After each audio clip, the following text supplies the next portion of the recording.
Okay, good morning everyone. My name is Alejandro Collins. I'm the Collaboration Specialist with the New Mexico Forest and Watershed Restoration Institute based at New Mexico Highlands University in Las Vegas.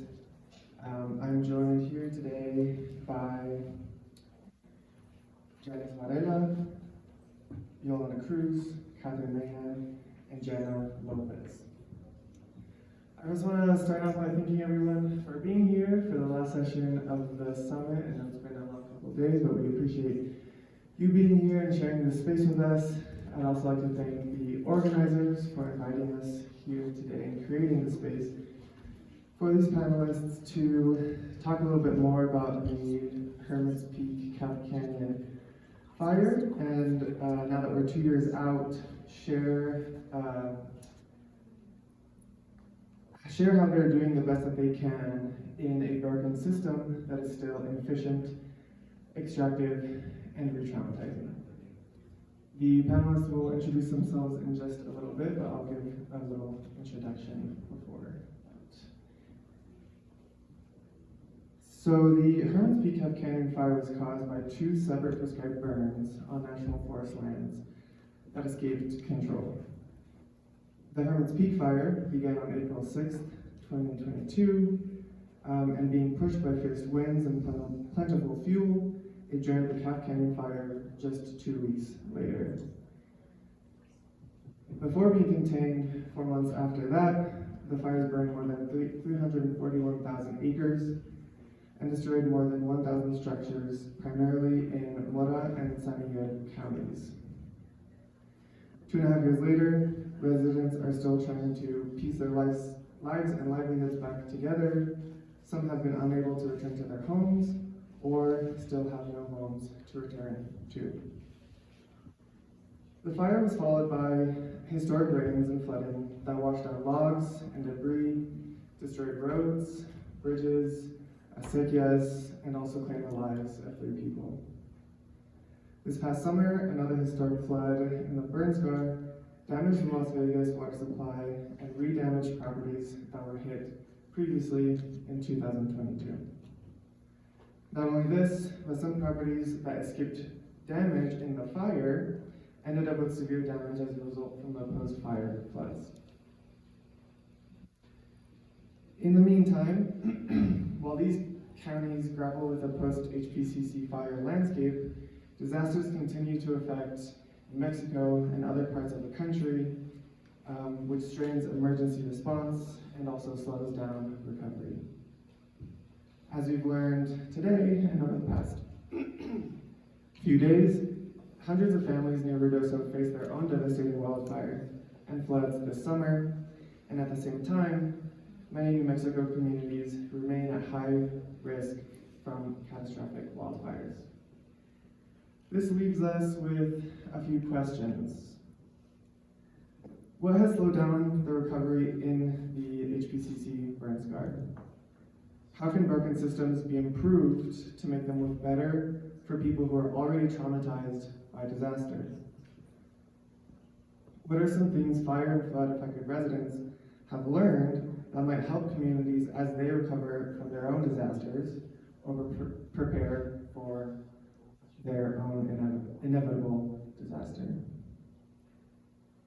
You'll hear more of this from our panelists, who will tell you a little bit more about themselves.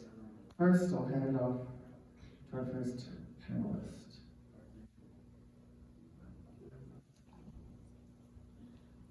Good morning, buenos dias, everyone. My name is Janice Varela, and I am new in my position as a burned area coordinator with the New Mexico Forestry Division. I have been there close to 6 months now. And my predecessor was here earlier, who spoke before me, Paula Garcia and Jackie Powell. I want to give a shout out again to Jackie, who are my heroes. We work together, and Paula just gave me the greatest compliment, calling me an acequia person. Because even though I don't have an acequia, my own family, my own personal acequia that I irrigate from, I have irrigated with family, and still feel like I'm very much of that culture, and my passion and heart is with them. So that was a very nice compliment, and I worked for the New Mexico Acequia Association for 12 years, and prior to that, Rodeo de las Gallinas Acequias in Las Vegas. So I've worked in community, I've worked for nonprofits, been on several boards, and joined the forestry division because I also was a county commissioner, as was Jackie Powell and Paula Garcia, as she mentioned. So I would like to put out a challenge to my colleagues here, some other female warrior heroes. You can be county commissioners. You guys thrive in disaster. Like Paula said, we're in a disaster world, and it seems like there are a lot of disasters. And just being there for people, being present and being available, I think is the most important part in my role. And working towards a recovery, and I'll be talking more, but I just wanted to make that brief introduction and pass it on to my colleagues. My name is Kathryn Mahan. I manage the ecological monitoring program at the New Mexico Forest and Watershed Restoration Institute. I've had the pleasure of working with some of you in the past. We have data pre and post treatment and disturbance like fire or other activities on forested sites throughout the state of New Mexico, out to 20 years post-treatment. So that gives us an opportunity to understand kind of different trajectories of recovery and what kind of impact treatments may make and that sort of thing. I also live in Las Despensas. Lost my home on April 12th in the Hermit Canyon wildfire. So I've got to experience this particular disaster from a couple of different perspectives. Good morning, everyone. I am Janna Lopez. I worked for 25 years for the state of New Mexico and also served on lots of committees and boards, mostly youth-based. I am the founder of Neighbors Helping Neighbors Fire Relief, and I'm also currently the program director for UMCOR, which is United Methodist Committee on Disaster Relief. So been dealing with this now for 2.5 years, and for introductions I'll kind of share where we were in the beginning of the fire and where we stand now, which is pretty much a lot of the same needs, so there's a lot to talk about. Thank you. Thank you. My name is Yolanda Cruz. I live in Cañoncito de Manuelitas, which is in Sapeo. I'm an impacted resident. The fire came across my entire property. Thankfully, my home was spared miraculously. I continue to be severely impacted by the rains and the flow of the water that comes in and just takes everything in its path. I'm also the administrator for the Hermit's Peak Canyon Resources Facebook group voluntarily, and I work for the Santa Fe Community Foundation. I'm on this panel because everyone who's been impacted continues to be traumatized each time the system fails. It is important to celebrate the successes, but it is even just as or more important to learn from the failures, mistakes, and errors, because that's how we create more success in the future. And I want to thank everybody. I know this is the last panel of your conference, and I always look at diversity right when I walk into a room and the diversity makeup, and I noticed like how few women were in the room compared to men, and suddenly that has shifted. And I just want to thank those who are in here.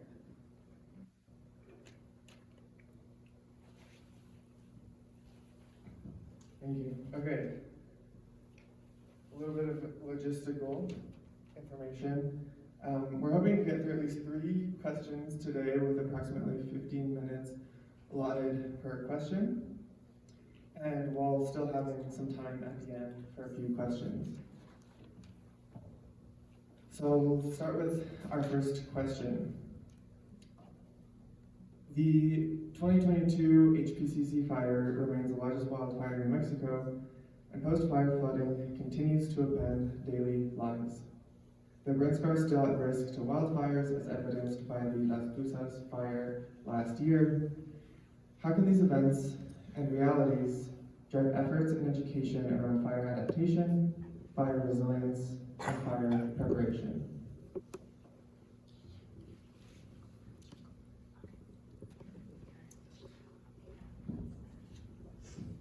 Okay, I'll start first from what our organization has been working on in the community, which Dana and Patty also touched on. So beginning in 2022, the Institute has run a series of workshops called the Cadencia in Action workshops that include topics such as contour felling, erosion control with rock and log structures, invasive species management, and seeding. And we've been able to provide these workshops pretty much throughout the entire burn scar, so we put them in different geographic locations to make them more accessible to folks. We also have provided them in different formats to see what would work better for the community. So in some cases it's like one 6-hour workshop, in some cases it's 2 days of workshops. We also do our best to provide resources to folks who attend those workshops. For instance, if you come to a workshop on seeding, we would send you home with a bag of native seed mix. The goals of the workshops have been to provide knowledge and resources. We got started, I think, in August when the fire was still going. And it was important for folks in the community to have something that they felt like they could do, because a lot of people were in a waiting period, right? They were waiting to see what kind of cleanup would happen. Things at that point were all very black and hard to look at, and so people had actionable steps that they could take on their own properties.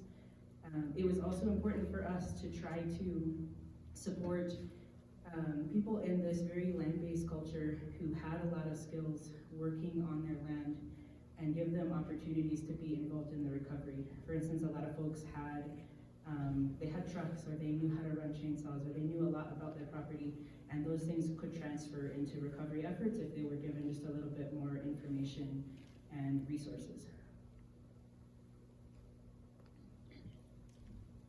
So in the beginning of the fire, there was really nowhere to go. We had a center that was housing folks who were initially removed, but there wasn't any support or resources for other people. So hence, Neighbors Helping Neighbors stepped in. We quickly joined, just rolled up our sleeves, got in there, began feeding people, offering hugs, resource referrals, a listening ear, and support. To this day, we are doing that, but on a bigger scale.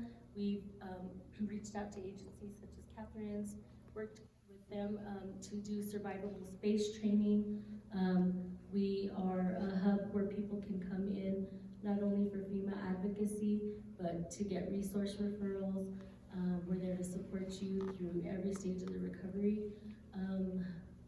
So basically our needs as CORE and Neighbors Helping Neighbors is just to be able to connect people with resources, help you with different stages, whatever stage of recovery you're in.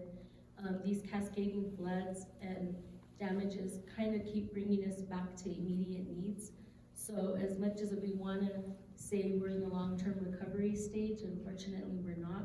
So we're there just to give a hand, be an advocate, be a resource referral, give some compassion and some care, and let everyone know that it's a long recovery, but we're here to support you through every step of it.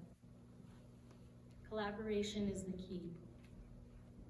Thank you. So one of the things I think is really important is messaging that gets out to community.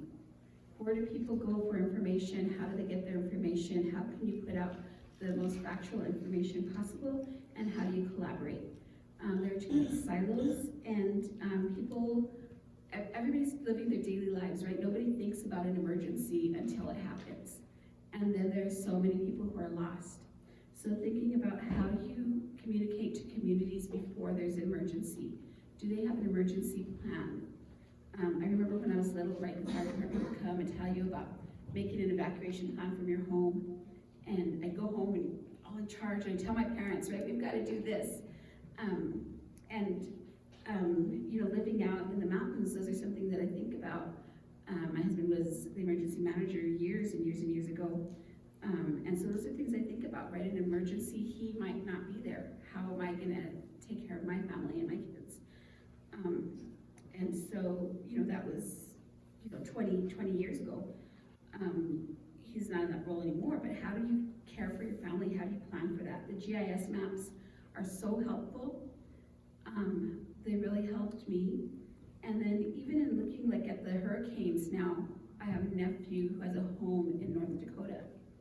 And so we were trying to look up, you know, what information we could find. And I found GIS maps for North Carolina. I found GIS maps for South Carolina, but not North Carolina. So those things are really helpful, especially when you can pinpoint, you can put in an address, you can see like what things may be threatening that area in real time. There just needs to be really good information. You know, the sandbags, where to get sandbags, how to get them. During the recent floods, the sandbags were limited to like 10 sandbags per household, that's not really gonna help you. So how do you plan ahead, not just as individuals, but as community leaders and agencies? Also letting community know, update your insurance. There were so many people who were not insured or underinsured because those are things we don't think about. Take photos, not just during an emergency, but way before. Take photos of what you have, things like that that you can do to be prepared.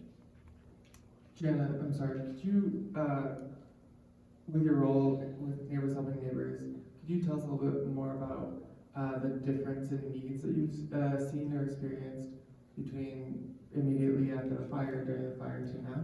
Immediately after the fire, people were really needing an information hub. They needed to, everyone was lost. We never had a disaster at this magnitude. So people were lost, they were scared. So that was the importance of developing that hub at the middle school, getting lists together, emergency contact information. People were coming in needing gas cards, needing grocery cards, just immediate supplies, needing help with getting their prescriptions, you name it. So, we really went into force, like I said. We got mental health professionals there.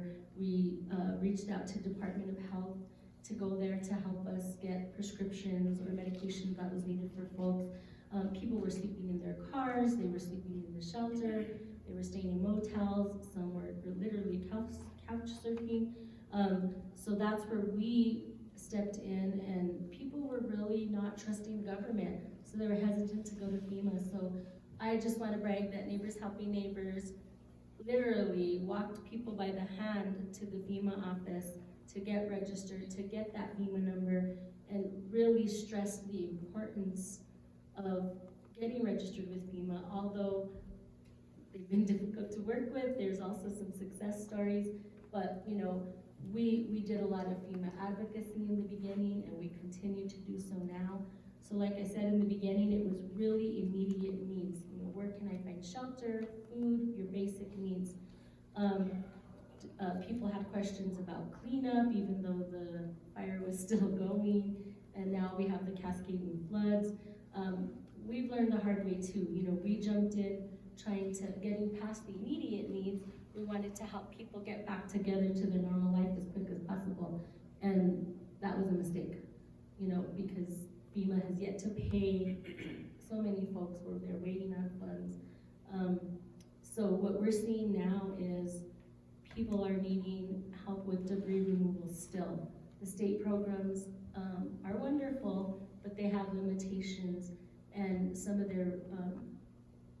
these, even like the hazard tree removal program that's in place now, they have limitations, they have criteria that needs to be met. So they may go to a property and mark 100 trees, but that landowner might need 400 to 500 or more trees removed.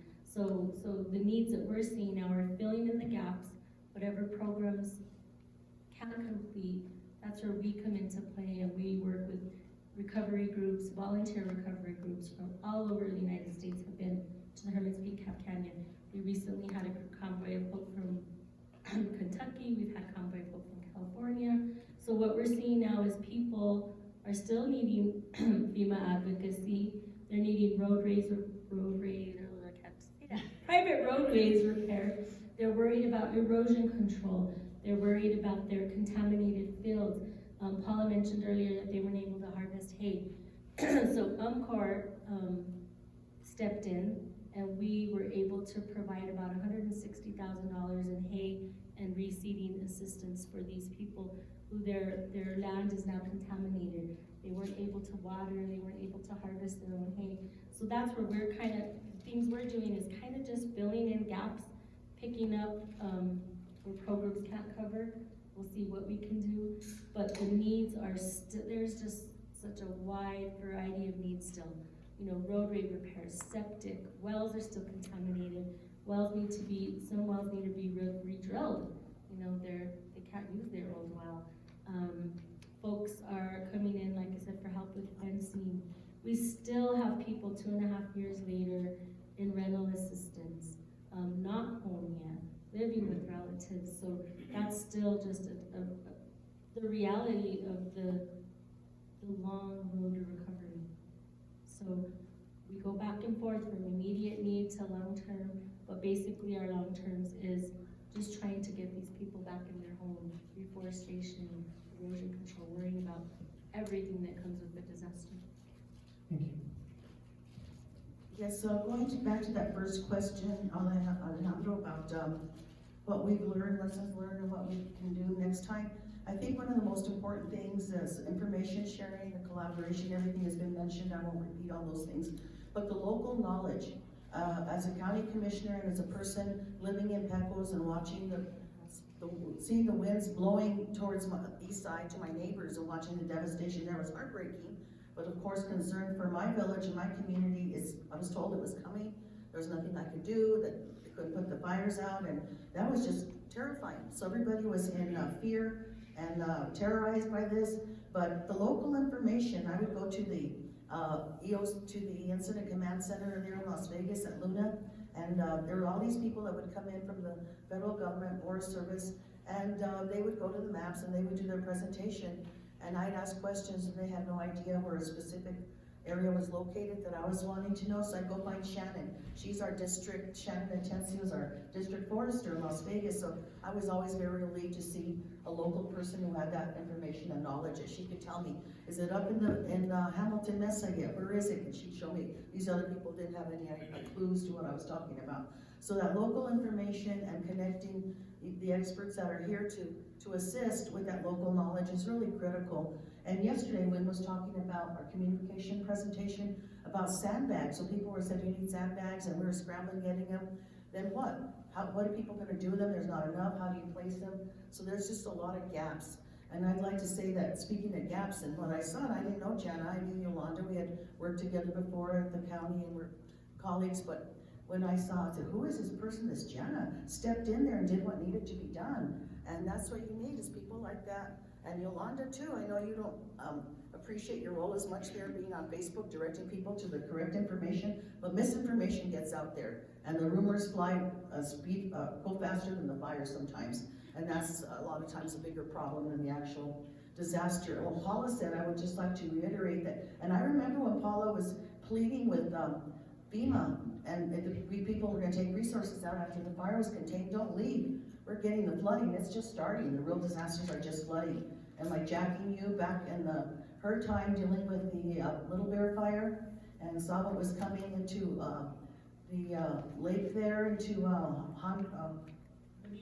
thank you, Bonito Lake, saw that. So anyway, so just seeing all of that, and then we're learning, even as we are here today, and I saw a friend of mine who comes from a farming family from Wildland, she lives here in Taos, and she said, and I told her about this conference, she wanted to come and crash it, to let everybody know that we should be talking about the food and the bees. She said the bees are, because we know smoke, you move bees with smoke, and because of all the smoke that we've had from the natural fires and even now with the prescribed fires, she's noticed in her family farm and producing food that the pollination is really down. And I mentioned to Paula, I said, I have another item for you now for your agenda for your Congreso. And she goes, that's what's the matter. So Paula was brilliant, and you can't think she'd miss anything, is now talking about, well, you know, there's a new crisis, a new problem that we have. I just wanted to add that. Thank you. Thank you. Kind of along the same lines, our second question is, what are some examples of systems breaking down and continuing to fail to address and sometimes exacerbate some of these inequalities? Thank you. So I'm going to try not to take up a million hours on this, but the systems that broke down started at the very beginning. I was evacuated twice. The first time I had no notice of evacuation. Nobody told me. My colleague in Santa Fe, I was talking with her and she said, what are you doing home? I think you're supposed to be evacuated. So I had to call and check, and yes, I was evacuated. We were able to return home after about a week, and then we were told that we were going to be evacuated again. That time we had plenty of notice.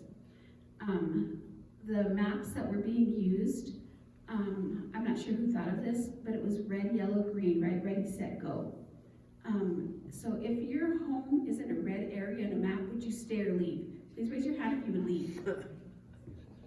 Okay, so, red was safe. Red was, ready, right?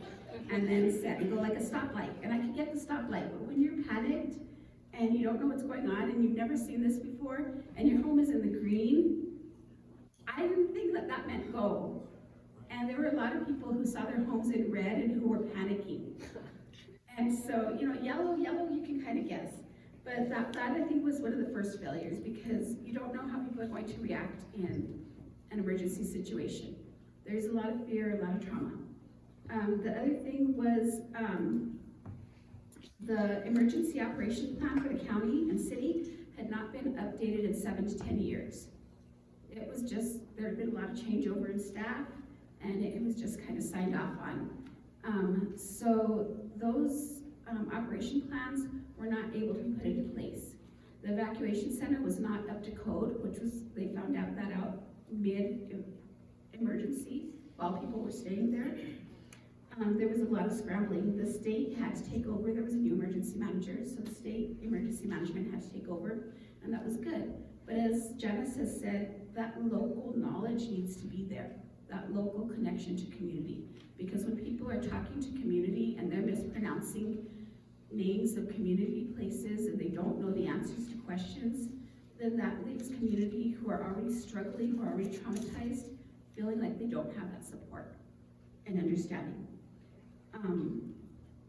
There also was a big gap in making sure that vulnerable populations were considered. One of the places that was evacuated, the evacuation barely reached Las Vegas, and the dialysis center was on the evacuation place. So that's the only place to get dialysis in the community. The hospital doesn't have dialysis. So anybody on dialysis then could not get dialysis. They needed to leave the community in order to get that. But when I talked to community elected officials, you know, the mayor and stuff, they didn't even know that it was closed down. So I asked them, like, what are people on dialysis supposed to do? And they didn't know. So there's a lot of miscommunication because everybody's focused on this emergency, right, and their role and what they're supposed to be doing. But if those emergency operation plans are not put into place, we didn't have a local emergency planning committee. If those emergency plans are not put into place, then there's so many gaps for vulnerable populations. Think of COVID when shelves were empty, right? People couldn't get things. Well, that's what this was like, because stores were closing because employees were evacuated. People were leaving, the gas stations were out of gas, the air was smoky, people didn't know where to go, they may not have had the resources to leave, they didn't know what to do. And so those are things that have to be planned for ahead of time. You know, now during the recovery, people are still waiting to be helped, still waiting for the resources that were promised early on before the fires were even out. And we're needing to prove things that we didn't have contracts or paperwork for, because here in northern New Mexico, we do things by handshake. We don't do things on paper. And especially like ranch equipment, ranch vehicles, equipment, things like that, sometimes we don't register them because we don't need them insured. They're not going to be out there on the public roads. You know, all this whack-a-mole that Paula spoke about earlier, that is overwhelming and re-traumatizing to a community who's already been through an emergency. We can't do that. That's not good enough anymore. We need to do better. And the agencies who are expecting us to do the whack-a-mole guessing cannot do that to us anymore. FEMA's still developing policies. I just had an email from them this morning on a question I asked. They're still developing policies on how to deal with certain issues. And I think that one was on siblings who co-own a property and one sibling is going with an attorney and one isn't. So, I mean, those are not things that they're just coming up to now. Those are things that they've had to have coming up to since the beginning, and they're still developing policies. You know, be transparent with community. The food compensation that they're using right now, and this is inequality. They're compensating men more for food than they are for women. So if you lost, you know, power was out, all the groceries went back, your compensation rate depends on the gender of the people living in the house and age. And so, I don't know how they have a federal policy like that, that men get more money for food than women, but it's there. They also compensate less if you do work on your own land and your land is in Mora County than it is if it's in San Miguel County. And, you know, they've got data that they're entering to say, you know, the median income and all of this, but you know what? People are people, we're not data. And we don't deserve to be treated differently because of data. So I think that's it on that, but you know, there's just so much inequity that's already in place. Don't perpetuate that, don't make it worse. Sorry, that I was think you covered it all, except for, you know, FEMA really is negligent in getting information out to the public. We pose a lot of questions. Our agency has had to actually open inquiries with our senators and congressional men and women to be heard. And that's just really frustrating to me because Neighbors Helping Neighbors Encore has been there since day one of this fire and has been advocating. And when I come up to the state disaster case managers, Homeland Security, to report needs, to report wants, you know, this is really needed. It's an emergency. We need more water. We need more sandbags. Whatever the issue may be, we get roadblocked.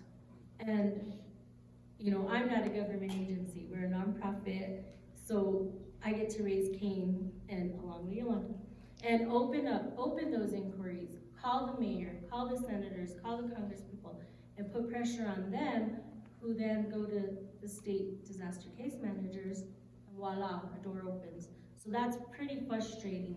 So if, you know, we're here to be the voice for those people that are afraid to speak up, are frustrated, have just, you know, kind of thrown their hands up in the air and said, I'm sick of the bureaucracy of FEMA. I'm sick of signing this form 10, 20, 30 times and nothing's getting done. So, you know, we will call the advocate hotline. We're blowing up that hotline always for FEMA. We're demanding answers, and we will continue to pose questions and pressure FEMA to give policy and give the answers to us in a more quickly manner, because it takes a long time to get any information from them. I want to apologize that some of the photos on the slideshow aren't working. They were working last night, so something happened when it got copied. Sorry about that. Okay, that said, to address the question that Alejandro posed, in addition to what Janna and Yolanda have touched on, I know the being eligible for FEMA claims is unique to our community, but even when we're looking at the initial emergency assistance that FEMA provided, something like 30% of those claims were denied within our community, and a lot of that has to do with folks not having what they would consider the proper paperwork, right, which Yolanda had already touched on, but things like your tax record not being correct in county paperwork, even though your deed may have been recorded correctly, or maybe none of it was recorded correctly because they never recorded a lot split among your family 20 years ago. And some of the pushback that we've gotten from the county is that they'll fix it on their next tax cycle. So you're gonna wait until November 25 to get a corrected document. Additionally, some of the other issues are around addressing, which I think affects a lot of communities, not just ours, but a lot of people in our community have 2 addresses.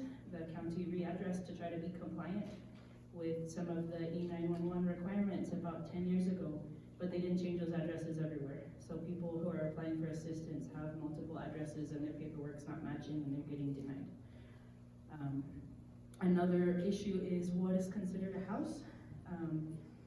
So I know in my case in particular, when we lost our house, we saw on the news reported no structures lost.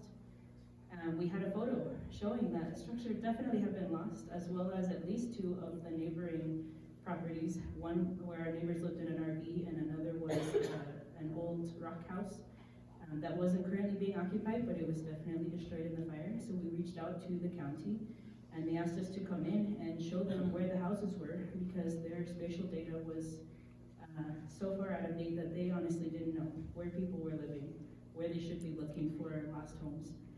And then we were escorted by the Department of Game and Fish law enforcement officers out to show them that we had a house And the law enforcement officers looked at the place and said, "Are you sure this was a house?"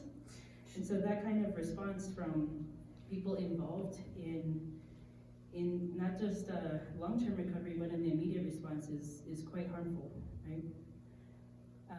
Speaking specifically to some of my neighbors, this was mentioned earlier in Ruidoso, right? Landscape is changing. Building permits may not be issued where they were before. You might be in a floodplain where you weren't before. And that's all very understandable. I have at least one neighbor who's living in a tent because they can't get a permit to rebuild and they don't have any place else to go. And this will be their second winter living in a tent on their property because they're not willing to leave and they're not allowed to rebuild. So if they do rebuild with their own materials, they're not going to be eligible for insurance or anything else. And a lot of folks in that particular valley are in a similar situation. One other note with the FEMA claims, which I know again is unique to us, but one of the first things that's being paid out that actually seems to be working is a conservation plan that's done in coordination with NRCS.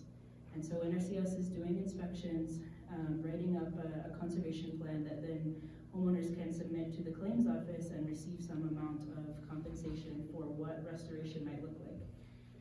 Unfortunately, in a lot of cases, that's the only thing that a lot of people with more complex losses have received, and so that money is absolutely not going to any kind of restoration. It's going to living costs, right? Which is a concern from a professional standpoint as well, which Paula also touched on, right? What happens to the watershed if there's supposedly been this money paid out for restoration that hasn't been used at all for any kind of restoration because it couldn't be? Finally, thinking long-term, thinking about systemic issues, we know that the Pecos Las Vegas Ranger District of the Santa Fe National Forest is doing their scoping for the Hermit Catkin and Recovery environmental assessment, and they're trying to collect public input. And at present, they have no intention of including prescribed fire in that EA, which you could understand that there's a lot of public pushback from that, right? But part of why the fire burned the way it burned was that the forests were in a state of not having seen enough prescribed fire in the last 100 years. And at present, they're not planning to include that in their NEPA.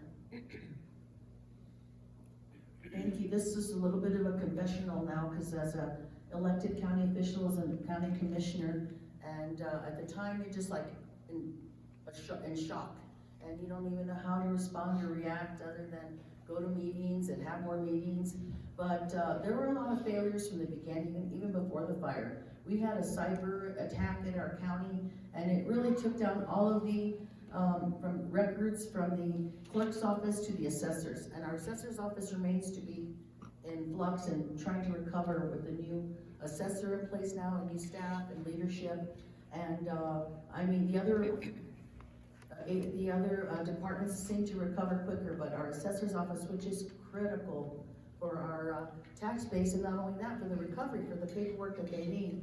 And this issue about the addressing, well, I'm the pain in the butt. I was a pain in the butt commissioner, and I'd be the one to say, you know, I'm getting calls about this rural addressing not being right, and this person, they need medication, it's going to the wrong address, and our rural addressing, our addressing system is not up to par. And I get pushback from the fellow commissioners and from the staff and say, what do you mean it's not up to par?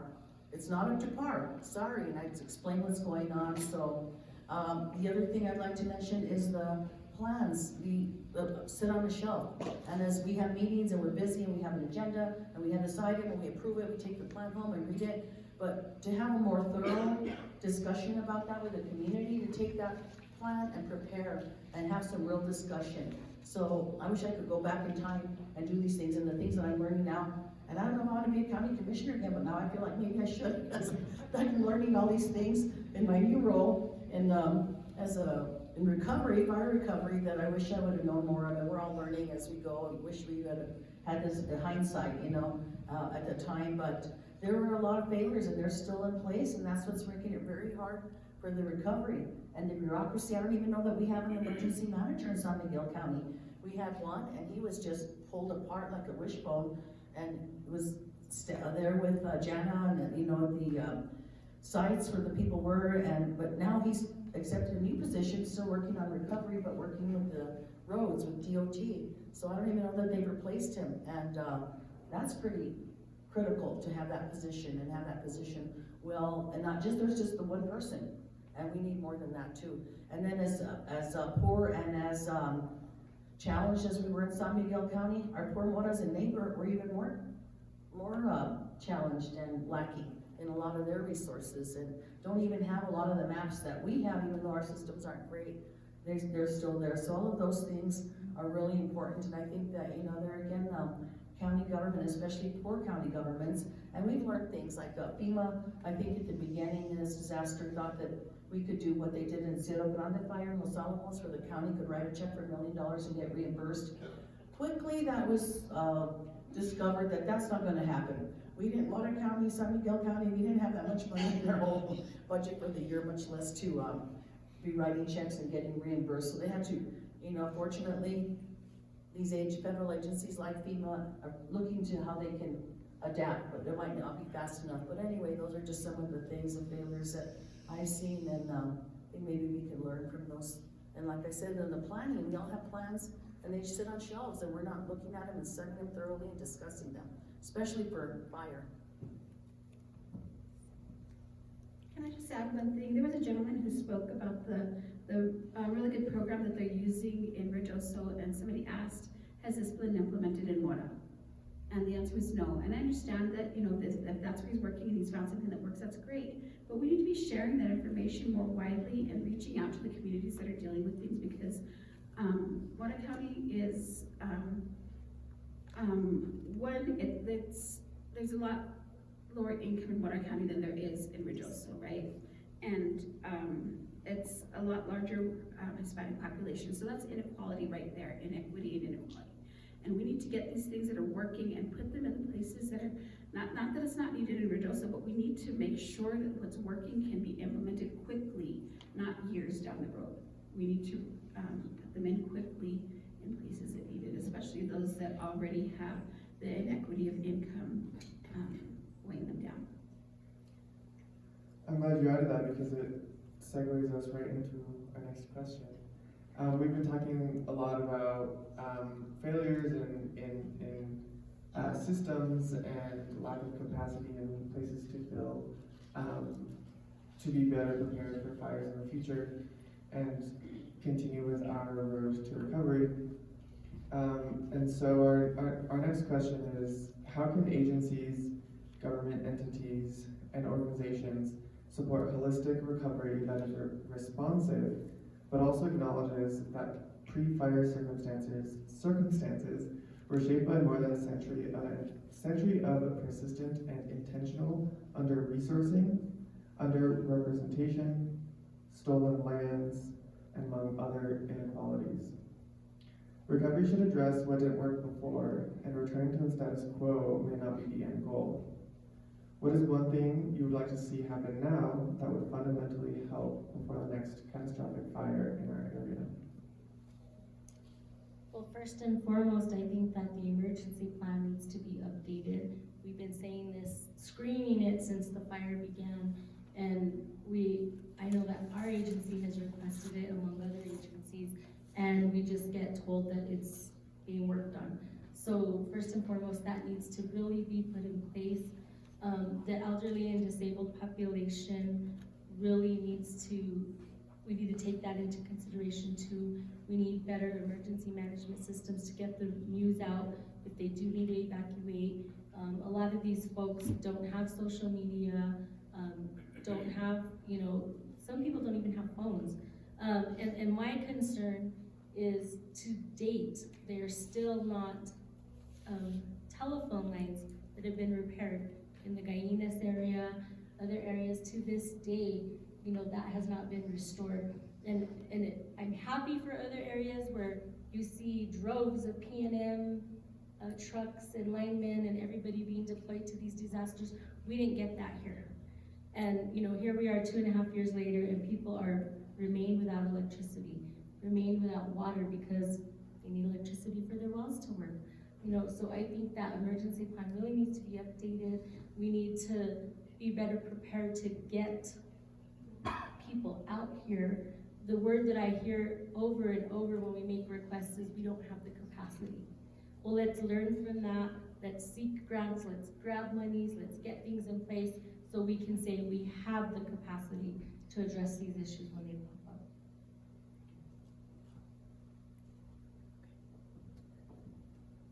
I have not just one thing, but I'll go two quickly. One the overall theme for all of the things that I'm going to touch on is a way to integrate local knowledge into the larger systems. So one example, right, is with that FEMA emergency assistance. I remember being on the phone to do the application for that, and they asked how the house was heated. And you say, with wood. There's no box for wood. There's no checkbox to put wood stove. There's not even a checkbox to put other, right? So there are some opportunities to build in some flexibility or local responsiveness to those systems to accommodate the way that things may be different in different areas. The other couple of things are on the professional side. I mentioned when I did my introduction that we have vegetation monitoring data across the state of New Mexico. We had vegetation monitoring data in both the areas where the Las Despensas prescribed burn and the Cap Canyon pile burns were lit. And the decisions were made not using any of that recent data, despite the fact that it had been available, because it was really difficult for our federal partners to integrate local on-the-ground data into their decision-making matrices. We've also gotten feedback from them that that's the case now. Adaptive management, right, learning from their mistakes, requires having that on-the-ground data. And when we have had conversations with them about how we can support them, we've collected all this post-fire data, we understand what's happening within the burn scar in terms of forest health. They don't have, again, like Janna was saying, they don't have capacity to integrate that into their decision-making and their planning in a really effective way. And that's a big concern in terms of thinking about the future and what comes next. Again, working on the local knowledge, this is, I think, my last thing. When I mentioned before that we're working on those Get Into Action workshops, one need that we've heard from other communities, including Ruidoso, is that information, that kind of information on how to do contour felling, log and rock structures, seeding, all of those things in an accessible format is not readily available. And so we are working on institutionalizing that curriculum and that training format so that it can be better shared out with other communities, so that hopefully it can be adapted to whatever happens on the ground. And again, we were in a really unique position because we're not the government. We were able to respond very quickly and be on the ground in August, and making connections with other organizations who may be able to be just as responsive and making sure they have access to that information is something that I would like to see.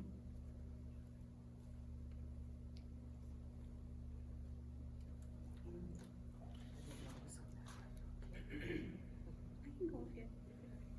Did you have more to add?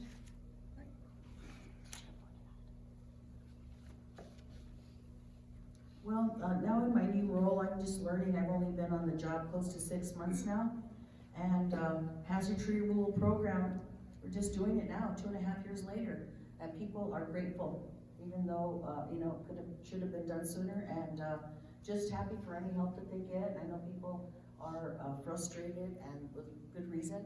But, just getting things moving sooner, we've learned. I was doing the incident ICS training, incident command system training at my office, the 100 level, the baby level, and the fire broke down out in Ruidoso, the Salt and South Fork fires, and my boss came and told me, you're going to the EOC. So I jumped from the training from 100 level into the real deal there, and learned so much. It was just incredible to see all of the people together, all the efforts, and I kept hearing there in that center that because of what happened to the Hermit's Peak Camp Canyon fire, they were much better prepared at DHSEM and FEMA to address the Ruidoso fires. So they had the systems in place. With the Hermit's Peak Camp Canyon fire, they were scrambling. There was no system. They were trying to figure out, well, what do we do? And like Janna saw a gap that needed, and that was the most important thing at the very beginning, that people needed food, housing, and support, the hug. And those are the most important things, and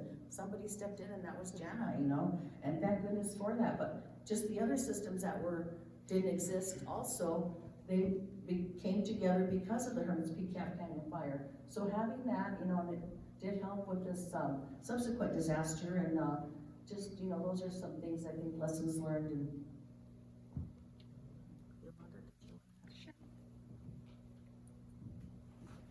Thank you. So I think one thing is, again, as was mentioned here a few times, incorporate that local knowledge, right? Local knowledge, indigenous knowledge is very important to our communities. And whatever agencies and organizations go in, really need to respect the people and the community and the culture. A lot of the debris removal programs, they just kind of ran ragged through the properties, and the property owners really felt disrespected, or they were saying, wait a minute, I want to go through here and kind of sift through for mementos, and really weren't being heard. Litter was left behind from the workers. There was people trespassing. Roads were messed up. I live on a private road where over half of the homes on the private road burned completely. So there was a lot of people going up for debris removal. It wasn't built for that kind of equipment. And nobody has gone back to repair those roads. And we can't qualify for anything to repair it because it's not a public road and there's no set specific owner for the road. So we're trying to figure out how to, one of my cars has not even been moved out for a year because all the flood damage, I can't take that car out. I don't know, should I sell it? I'm still making payments on that. Like, how do you work with community? How do you respect the landowners and the people who live there? Listen to community, bring in the local knowledge, the indigenous knowledge. I remember right up during the fire still, and there was no burns, right? A no burn notice put up all over. And I understand that, that's great. But one of the messages that was put out was, the mayordomos with las sequias, remember that you're not to burn. And I just thought it was really ridiculous that they felt that they had to tell people during a no burn notice, don't burn this, because the people, the mayordomos and the people who clean up the sequias, they've been doing this for hundreds and thousands of years without burning down the stake. They know not to burn just because they have a burn pile. And yeah, the reminder is good, but they're not reminding the state agencies, right? It's the people who've been doing this work for generations, who have that knowledge that's been passed down for generations. The resource fairs, those are really good information, but a lot of times it's overwhelming. You go in, you've lost so much, and you're trying to figure out, what do I do next? Where do I apply? You apply for this one, then you've got to apply for that one. You're trying to figure out the difference, what you might qualify for, what you need. You get denials. When you have somebody like Neighbors Helping Neighbors can sit down with you and figure out what help you need and where to go for that help, and even walk you over if that's needed. Providing that mental health services and mental and support. It just really felt like a warm hug anytime that you were there. It didn't feel like you're going into this agency and filling out paperwork again and having to bring in documents that you may not even have and explain to people what happened and feel like you're getting denied or having to check back every month and still not getting movement.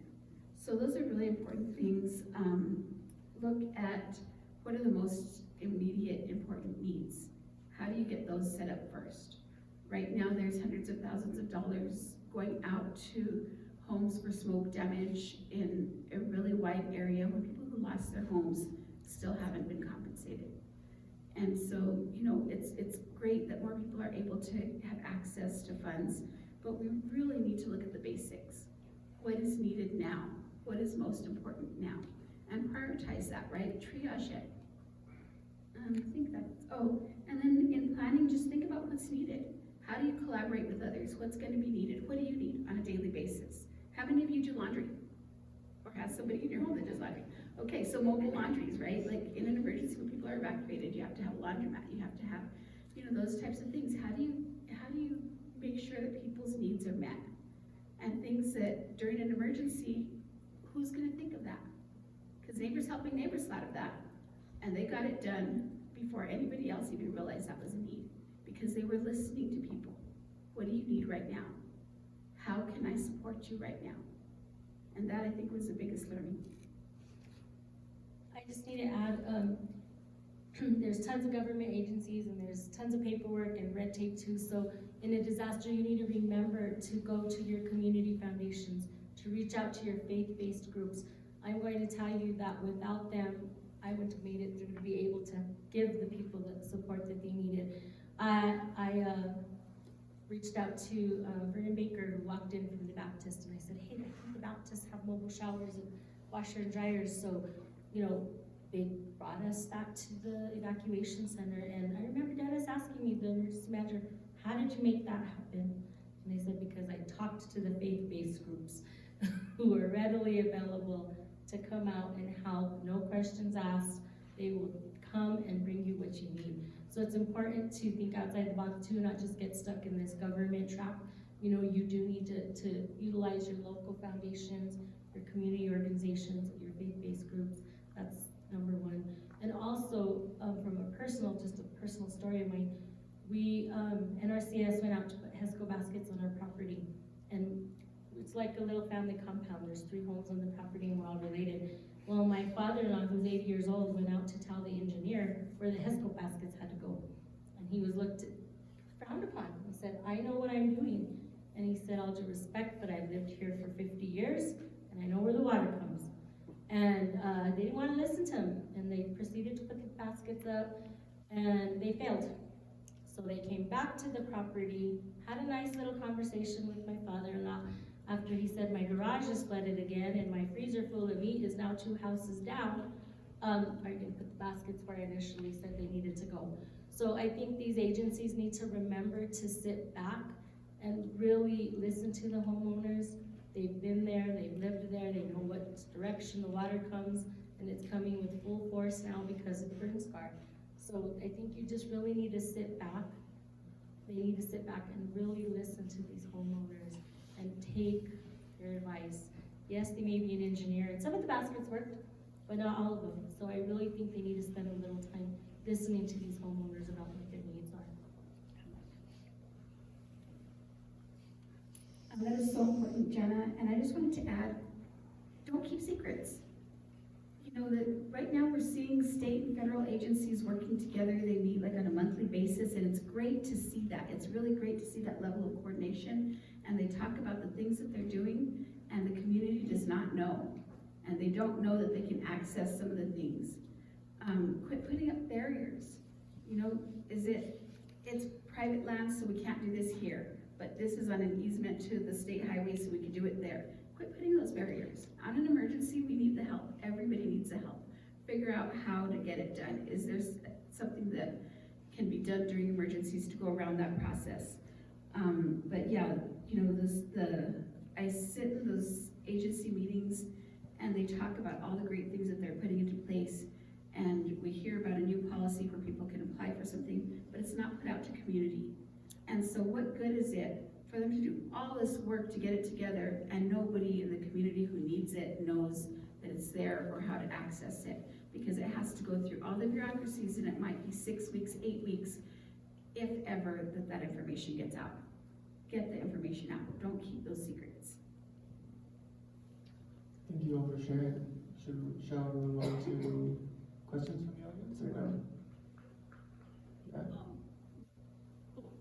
I got a question. The state didn't seem to be very prepared when it happened. And my question is this, like, is something happening at the state level that you're aware of to bring food to people? Because a lot of people got to remember that it was a completely grassroots effort to bring food and basic stuff. Can you discuss what the state may have been able to do 2 years ago better or anything like that versus the federal? I mean, as an example, in the hurricane in Florida, the governor of Florida is very proud of the fact that his state has its own resources because of that, you know, anti-federal, whatever issue they might have. But here, you know, can you more talk about, like, if this happens again and what the state can do better? One of the things that, and this is just my personal opinion, right? Like, it doesn't mean that, is that what I've seen is that every agency tries to look at, okay, whose role is it, whose job is it, because it's not our job, right? And we heard that earlier in one of the presentations. It's not our job. It's somebody else's job. look for the volunteers, you know, think of the Red Cross, look at this, look at, you know, World Kitchen. And those are great and fine, and it's important to have those, as Janna said, but we really do need to have plans put into place, because we can't always depend on somebody else that's gonna be able to reach us. You know, and we see that now when the city of Las Vegas shut everything down because of the lack of water. All essential businesses were closed, and there was nothing for people who were out of work to be able to have income flowing into their households. Nothing. How were they supposed to pay rent, pay utilities, because those things don't get put on hold. There was no new emergency declaration. People could not apply for emergency unemployment. They could go apply for regular unemployment, but if they went back to work before that was approved, then it would get denied. And so, you know, we reached out to the state, we reached out to the city, we reached out to everywhere, and we were told, oh, they're looking at it, they're looking at it, they're looking at it. They're looking at it does not make a difference to somebody who's working a minimum wage job without benefits, who is not gonna get a paycheck at the end of the week. And so I don't know that we've gotten any better on that.